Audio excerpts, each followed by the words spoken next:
So I mentioned this movie in my review of DC Superhero Girls, and here we are.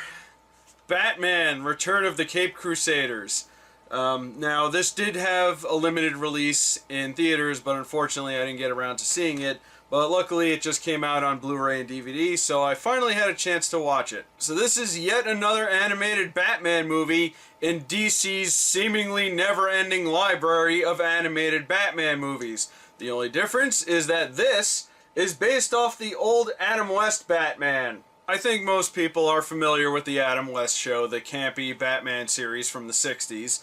And to this movie's credit, they actually got a bunch of the actors to reprise their roles, including Adam West and Burt Ward, who return as Batman and Robin. And they've donned their capes once again to take on their greatest villains, Joker, Penguin, Riddler, and Catwoman. Which is interesting because that's exactly who Batman and Robin fought in Batman the movie, the live-action movie based on the Adam West show from 1966. Now sadly, Cesar Romero, Burgess Meredith, and Frank Gorshin are no longer with us, but I think they got some very suitable voice actors to fill their shoes. However, Lee Merriweather, who played Catwoman in the TV series and in the live-action movie, is still with us, but in the animated movie, they got Julie Newmar to play Catwoman, who was one of the three actresses who played Catwoman in the series, the other one being Eartha Kitt. Now, I heard that Julie Newmar was originally supposed to play Catwoman in this movie.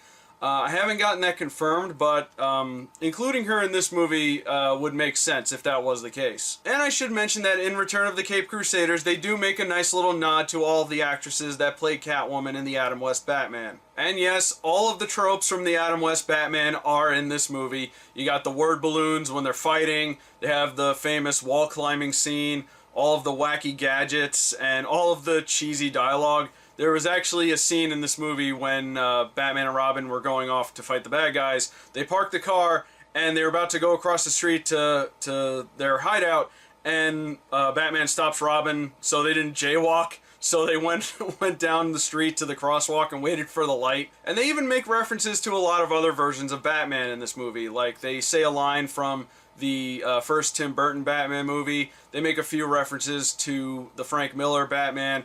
And they even take a shot at The Dark Knight Rises, which I thought was great. So basically, this movie just plays out like an episode of the Adam West Batman show. At first. Because about halfway through the movie, things change a bit, and I knew they were going to have to go somewhere with this movie. They couldn't just rely on the wacky antics of the Adam West Batman. But I won't spoil what happens, but let's just say the movie does take a kind of dark, almost meta turn. I guess the only major problem I have with this is the movie felt really long, and it was only an hour and 15 minutes, but it felt like it took so much longer than that.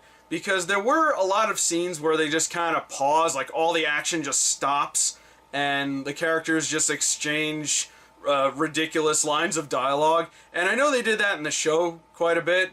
It has been a while since I watched the Adam West Batman, so maybe it wasn't to this extent.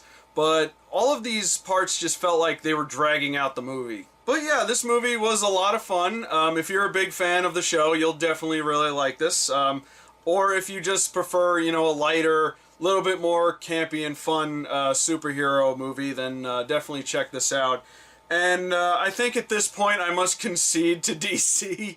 I'm not going to complain about Batman movies ever again because obviously, you know, they'll go to this extent, then it's just pointless for me to keep harping about it. So DC, just do whatever you want. You know, you're going to do an Adam West Batman movie, then fine, do that. And I guess we'll just sit here and anticipate what's next. I mean, what are they going to do? A movie based on the Fleischer Studios' Superman? You know, I wouldn't mind that, actually. Anyway, that's all I got for Batman Return of the Caped Crusaders. Leave a comment below and let me know what you think of it. My name is Rob, and some days you just can't get rid of a franchise.